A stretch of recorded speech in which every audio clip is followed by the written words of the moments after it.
नुआपड़ा जिला खड़ियाल अबकारी विभाग को बड़ सफलता।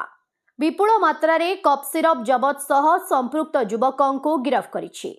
गिरफ व्यक्ति जनक हेले खड़ियाल थाना डुआझर ग्रामर विष्णु स्वामी बयस 27। विभागीय सूचना अनुसार पूर्वाह्न कोमना कोट छकठारे विष्णु बाइक CG06GZ 0463 रे 145 बोतल कप सिरप डुआझर ग्राम को आनी चढ़ा दर में बिकिबाकू योजना करुथिले। यह जानिपारी अबकारी ओआईसी अलेक पटेल नेतृत्व में कर्मचारी चढ़ाऊ करी तांकू काबू करथिले। एही चढ़ाऊ रे एसआई अमरनाथ बिसोई, धनराज दंडसेना, कनेस्टेबल गिरेन्द्र कटा, मधुसूदन सिंह, पुरोहित बछा, भगवान हंस प्रमुख सामिल होइथिले। सब एडिटर ऑल ओडिशा रु जगन्नाथ सागर को रिपोर्ट। ओडिशा हाइलाइट समाचार खबर दुनिया रे जोड़ी हेबा पई सब्सक्राइब करंतु ओडिशा हाइलाइट समाचार को आउ दबे दियंतु बेल आइकन को सर्वप्रथमे खबर पाइबा पई।